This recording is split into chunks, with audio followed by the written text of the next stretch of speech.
ಕರ್ನಾಟಕ ವಿಧಾನಸಭೆಯ ಅರ್ಜಿಗಳ ಸಮಿತಿ ಸಭೆಯ ಸದಸ್ಯರು ಹಾಗೂ ವಿಧಾನಸಭೆಯ ಸದಸ್ಯರಾದ S. Suresh Kumar, A. Manju, CV Suresh Babu, Dr. Mantragowda ಹಾಗೂ ಮಹೇಂದ್ರ ಕಲ್ಲಪ್ಪ ತಮ್ಮಣ್ಣನವರ್ ನಗರದ ಜಿಲ್ಲಾಡಳಿತ ಭವನ ಬಳಿಯ ತಡೆಗೋಡೆಯಿಂದ ವೀಕ್ಷಿಸಿದ್ರು. ಜಿಲ್ಲಾಧಿಕಾರಿ ವೆಂಕಟರಾಜ, ಜಿಲ್ಲಾ ಪೊಲೀಸ್ ವರಿಷ್ಠಾಧಿಕಾರಿ ಕೆ. ರಾಮರಾಜನ್, ಜಿಲ್ಲಾ ಪಂಚಾಯತ್ ಸಿಇಒ ವರ್ಣಿತ್ ನೇಗಿ, ಉಪವಿಭಾಗಾಧಿಕಾರಿ ವಿನಾಯಕ ನರ್ವಾಡೆ, ಲೋಕೋಪಯೋಗಿ ಇಲಾಖೆಯ ಕಾರ್ಯದರ್ಶಿ ಸತ್ಯನಾರಾಯಣ, ಅಂದಾಜು ಸಮಿತಿಯ ಜಯಪ್ರಸಾದ್, ಸದಸ್ಯರಾದ ಬುರ್ಜಿ, ಭಾರತೀಯ ವಿಜ್ಞಾನ ಸಂಸ್ಥೆಯ ಪ್ರಾಧ್ಯಾಪಕರಾದ ಶಿವಕುಮಾರ್ ಮತ್ತಿತರರು ತಡೆಗೋಡೆಯಿಂದ ವೀಕ್ಷಿಸಿ ಸಮಿತಿ ಸದಸ್ಯರಿಗೆ ಹಲವು ಮಾಹಿತಿಯನ್ನು ನೀಡಿದರು.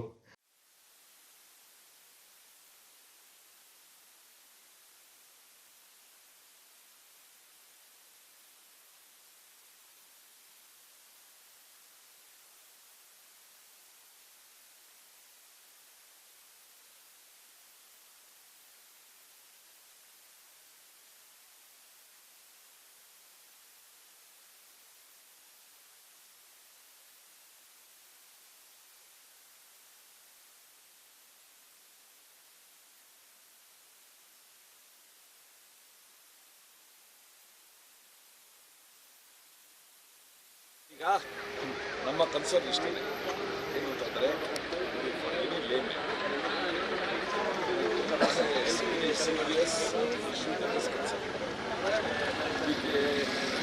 ಸರ್ಕಾರ ಅನ್ಸುತ್ತೆ ಯಾವಾಗ ಕೊಲಾಪ್ಸ್ ಆಗ್ಬಿಡುತ್ತೆ. ನಾವು ಹೇಳಿದ್ವಿ Indian institute of science, journal technology,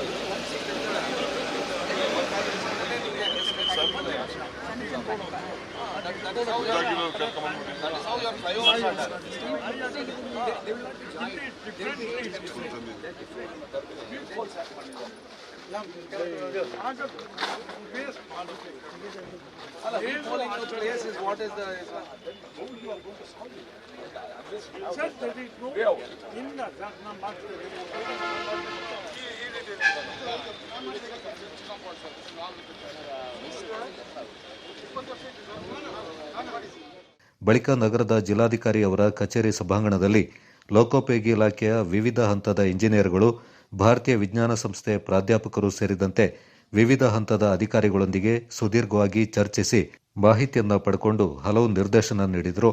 ಬಳಿಕ ಸುದ್ದಿಗೋಷ್ಠಿಯಲ್ಲಿ ಮಾಹಿತಿ ನೀಡಿದ ಶಾಸಕರು ಹಾಗೂ ವಿಧಾನಸಭೆಯ ಅರ್ಜಿಗಳ ಸಮಿತಿ ಸದಸ್ಯರಾದ ಎಸ್. ಸುರೇಶ್ ಕುಮಾರ್ ಅವರು, ಜಿಲ್ಲಾಡಳಿತ ಭವನ ಬಳಿಯ ತಡೆಗೋಡೆ ಸಂಬಂಧಪಟ್ಟಂತೆ ಸಾರ್ವಜನಿಕರಲ್ಲಿ ಆತಂಕ ಇದ್ದ ಹಿನ್ನೆಲೆ ಈಗಾಗಲೇ ಕರ್ನಾಟಕ ವಿಧಾನಸಭೆಯ ಅರ್ಜಿಗಳ ಸಮಿತಿಯು ಬೆಂಗಳೂರಿನಲ್ಲಿ 3 ಬಾರಿ ಸಭೆ ನಡೆಸಿ ಚರ್ಚೆ ನಡೆಸಿದೆ.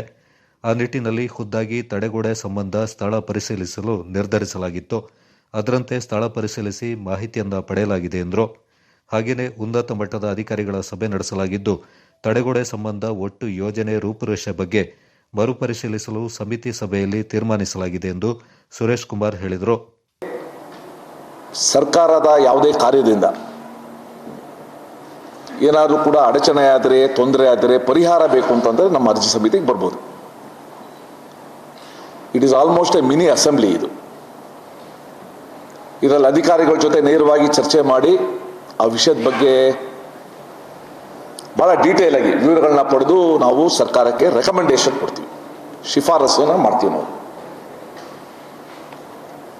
ಈಗ ಈ ಒಂದು ಹಾಲಿ ವಿಷಯ ಏನಿದೆ, ಜಿಲ್ಲಾಧಿಕಾರಿಗಳ ಕಚೇರಿ ರಿಟೈನಿಂಗ್ ವಾಲ್, ಈ ಕುರಿತು ನಮ್ಮ ಅರ್ಜಿ ಸಮಿತಿಯಲ್ಲಿ ಸುಮಾರು 4 ಸಭೆಗಳಾಗಿದೆ. ಇದು 4ನೇ ಸಭೆ, ಇಫ್ ಐ ಆಮ್ ರೈಟ್. 3 ಸಭೆ ನಮ್ಮದು ಬೆಂಗಳೂರಿನಲ್ಲಿ ನಡೆದಿತ್ತು. ಎಲ್ಲ ತಾಂತ್ರಿಕ ವಿವರಗಳನ್ನ ಪಡೆದಿದ್ವಿ.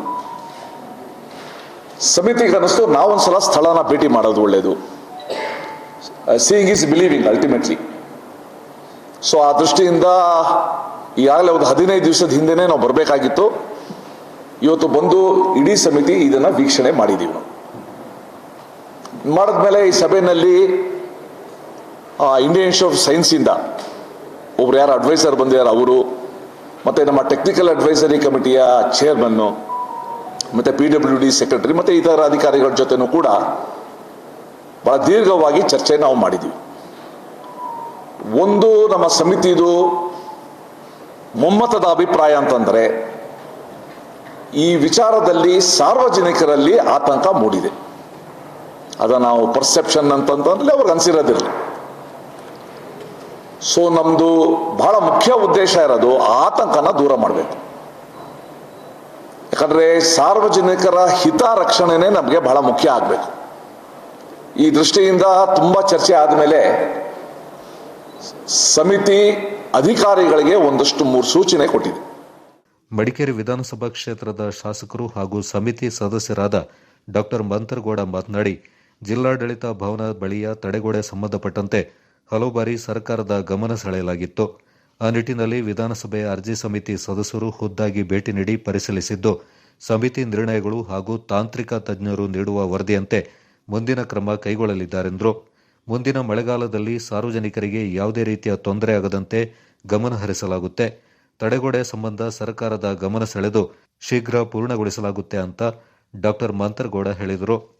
ಸರ್ಕಾರದಲ್ಲಿ ಸಾರ್ವಜನಿಕಕ್ಕೆ ನನಗೆ ಒಂದು ಅಹವಾಲು ಕೊಟ್ಟಾದ ಮೇಲೆ ನಮ್ಮ ಅರ್ಜಿ ಸಮಿತಿಗೆ ನಾನೊಂದು ಈ ತಡೆಗೋಡೆ ವಿಚಾರದಲ್ಲಿ ಚರ್ಚೆ ಆಗಬೇಕು ಅಂತ ನಾನೊಂದು ಶಿಫಾರಸು ಮಾಡಿದ್ದೆ. 4-5 ಚರ್ಚೆ ಆದಮೇಲೆ ಬೆಂಗಳೂರಲ್ಲಿ ಅಂದರೆ ಇಲ್ಲೇ ವೀಕ್ಷಣೆಗೆ ನಾವು ಪ್ಲಸ್ ಸಂಬಂಧಪಟ್ಟ PWD ಇಲಾಖೆಗವರು ಬಂದು ನಿಂತ್ಕೊಂಡು ನೋಡಿಕೊಂಡು ಈ RE ಪ್ಯಾನೆಲ್ಸ್ ಅಂತವ್ರೆ, ರಿಟೈನಿಂಗ್ ಅದೇನೋ RE ಪ್ಯಾನೆಲ್ಸ್ ಅಂತವ್ರೆ, ಅದು ಇಟ್ ಈಸ್ ನಮ್ಮ ಪ್ರಕಾರದ, ನನ್ನ ವೈಯಕ್ತಿಕವಾಗಿ ಪ್ರಕಾರದಲ್ಲಿ ನಮ್ಮ ಜಿಲ್ಲೆಯಲ್ಲಿ ಇಲ್ಲಿಗಂಟ ನಡೆದಿತ್ತಿಲ್ಲ. ಅದಕ್ಕೋಸ್ಕರ ಅದನ್ನು ತಿದ್ದುಪಡಿ ಮಾಡಿ ನಮ್ಮ ಸಮಿತಿ ಹೊಸ ಏನು ನಿರ್ಧಾರ ತೊಗೊಂಡಿದೆ ಅಂತಂದರೆ 3 ಹೊಸ ಡಿಸೈನ್ ಕೊಟ್ಟು ಇದನ್ನ ತಿದ್ದುಪಡಿ ಮಾಡಿ ಬೇರೆ ರೀತಿಯಲ್ಲಿ ಕಟ್ಟಲಿಕ್ಕೆ ಒಂದು ಡಿಸೈನ್ ಕೊಡಿ ಅಂತ ನಾವು ಸಂಬಂಧಪಟ್ಟ PWD ಇಲಾಖೆ, ಹೌದು 2021ನೇ ಇಸ್ವಿಯಿಂದ 2024ನೇ ಇಸ್ವಿ ಗಂಟ ಯಾಕಾಗಿಲ್ಲ, ಏನಕ್ಕಾಗಿಲ್ಲ ಅಂತ ನಾವು ಇಲಾಖೆಯವ್ರ ಹತ್ರ ಹೇಳಿದಾಗ ಇಲಾಖೆಯವರು ಯಾಕೋ ಹಿಂದೆ ಮುಂದೆ ಅದನ್ನೇ ಡಿಫೆಂಡ್ ಮಾಡೋಕ್ಕೆ ಪ್ರಯತ್ನ ಮಾಡ್ತಾರೆ. ಅದಕ್ಕೋಸ್ಕರ ಅರ್ಜಿ ಸಮಿತಿಲಿ ನೀವು ಹೇಳ್ದಂಗೆ ನಾವು ಅಂದರೆ ಅವ್ರು ಏನು ಇಂಪ್ಲಿಮೆಂಟ್ ಮಾಡಬೇಕು ಅಂತ ನಾವು ಒಂದು ಪ್ರಪೋಸಲ್ ಕಳಿಸ್ಬೋದು. ಅಂದರೆ ವಿ ಕ್ಯಾನ್ ರೆಕಮೆಂಡ್ ಇಟ್. ಆ ರೆಕಮೆಂಡೇಷನ್ನ ಅವ್ರು ಮಾಡಲೇಬೇಕು ಅಂತ ಸರ್ಕಾರಕ್ಕೆ ಒತ್ತಡ ತರಿಸಿ ಅದನ್ನ ಮಾಡೋಕ್ಕೆ ಒಂದು ಅರ್ಜಿ ಸಮಿತಿ ಅಂತ ನಾನು ಹೇಳೋಕ್ಕೆ ಇಷ್ಟಪಡ್ತೀನಿ.